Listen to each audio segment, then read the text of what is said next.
Juan está escribiendo para que no pequemos, para que no pequemos. Él dice, para comenzar este versículo, estas cosas os escribo para que no pecáis.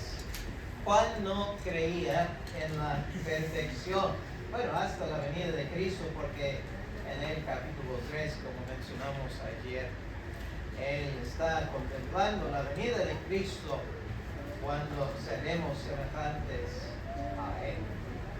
Pero en esta vida no somos perfectos. Y cada creyente lo hemos experimentado, ¿verdad? Que pecamos. Y sentimos tal vez decepcionados, tristes, culpables, entre otras cosas. Al darnos cuenta de que otra vez hemos pecado y no queremos pecar. Y ese es el punto de Juan aquí, que él está escribiendo para que no pequemos.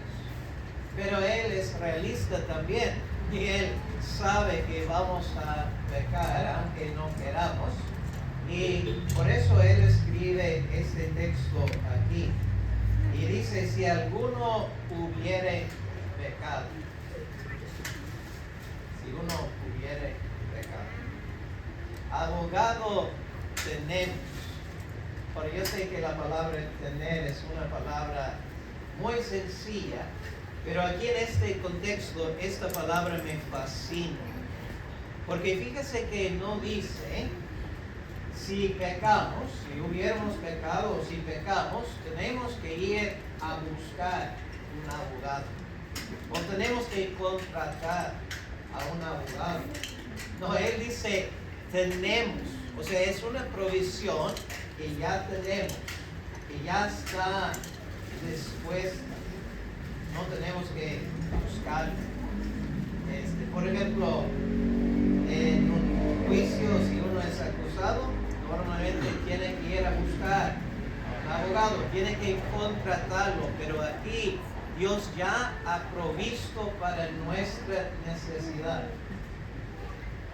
Cuando el hermano estaba meditando y pensando en el Señor Jesucristo como nuestro gran sumo sacerdote, y en ese capítulo 7 de Hebreos, donde se describe al Señor Jesucristo con sus características como nuestro sumo sacerdote, me gusta el versículo 1 del capítulo 8, donde el escritor dice, el punto principal de lo que venimos diciendo es que tenemos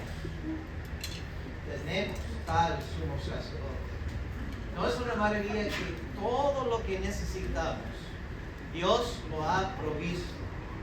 Él dice, necesitamos tal sumo sacerdote, tenemos tal sumo sacerdote. Necesitamos un abogado que puede abogar a nuestro favor, tenemos tal abogado.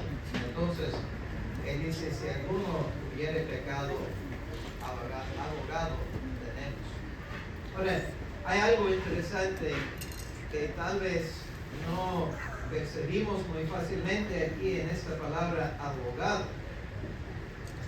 Pero es la misma palabra griega que se traduce en el Evangelio de Juan, por ejemplo, en el capítulo 14, capítulo 15, como el Consolador.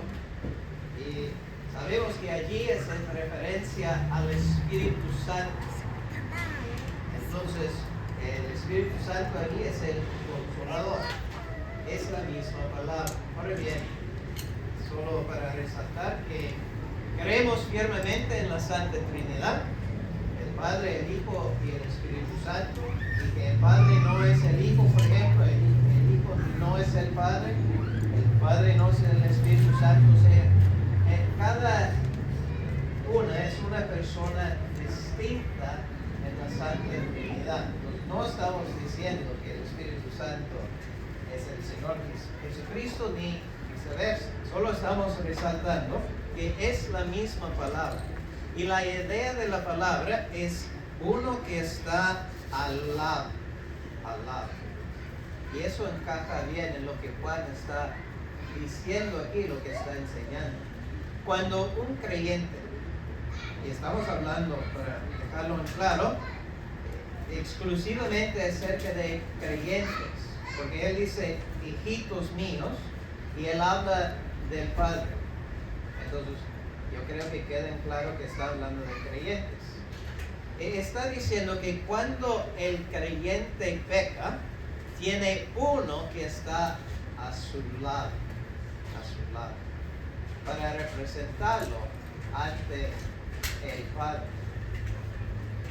Qué consuelo es esto, que cuando pecamos, ahí está el Señor Jesucristo a nuestro lado. Nunca nos abandona, nunca nos deja, siempre está a nuestro lado, aun cuando fallamos. Y bien se ha dicho que tenemos uno, al Señor Jesucristo, que físicamente está al lado del Padre, que nos está representando, está abogando a nuestro favor en el cielo. Y tenemos al Espíritu Santo que mora adentro. Entonces tenemos la ayuda aquí en la tierra, tenemos la ayuda allí en el cielo. Ahora, la pregunta es, y tal vez haya una variedad de opiniones o sugerencias, pero ¿cómo se ve cuando Cristo está abogando a favor del creyente? ¿Cómo es? Me gustó la sugerencia de un autor que decía, o ponía más bien el ejemplo del apóstol Pedro. Y mencionamos eso ayer, que el Señor Jesucristo le dijo a Pedro que el diablo quería sandarearlo como a trigo, pero dijo que él había orado a favor de Pedro para que cuando él fuera restaurado pudiera consolar a sus hermanos.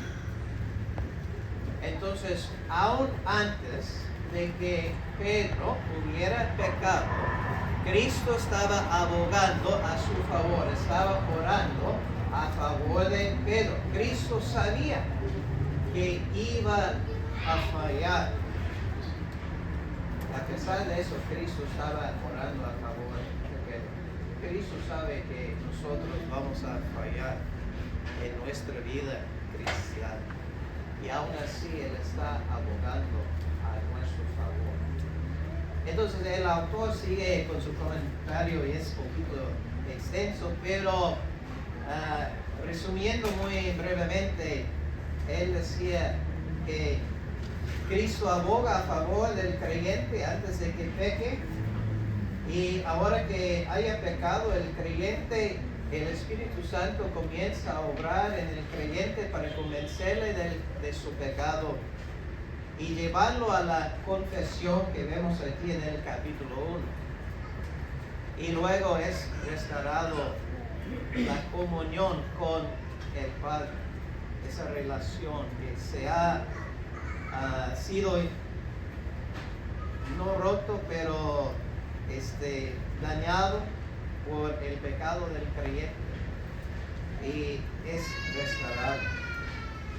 Pero fíjese que lo hemos estado diciendo, pero para terminar, ¿quién es el abogado?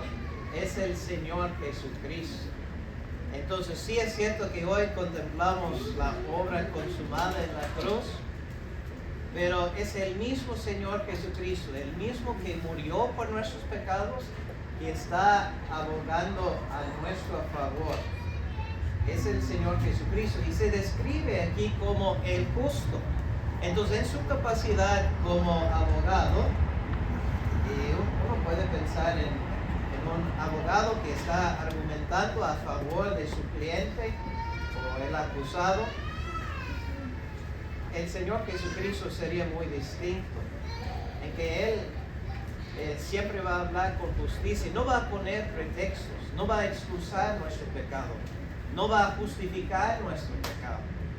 Yo no sé exactamente cómo sería, pero Él estará abogando en su justicia a favor nuestro. Hermanos, yo no sé si usted haya disfrutado este pasaje, pero a mí me da mucho gozo, mucha tranquilidad, mucha seguridad al pensar en que nuestro amado Salvador está abogando a nuestro favor aún hoy. Y hasta su venida, hasta que seamos perfeccionados en Cristo, Él va a estar obrando a nuestro favor. ¿Qué Salvador tan grande tenemos, hermanos? Que murió por nuestros pecados, que aboga por nosotros en el cielo, que hoy podamos apreciarlo aún más. Amén.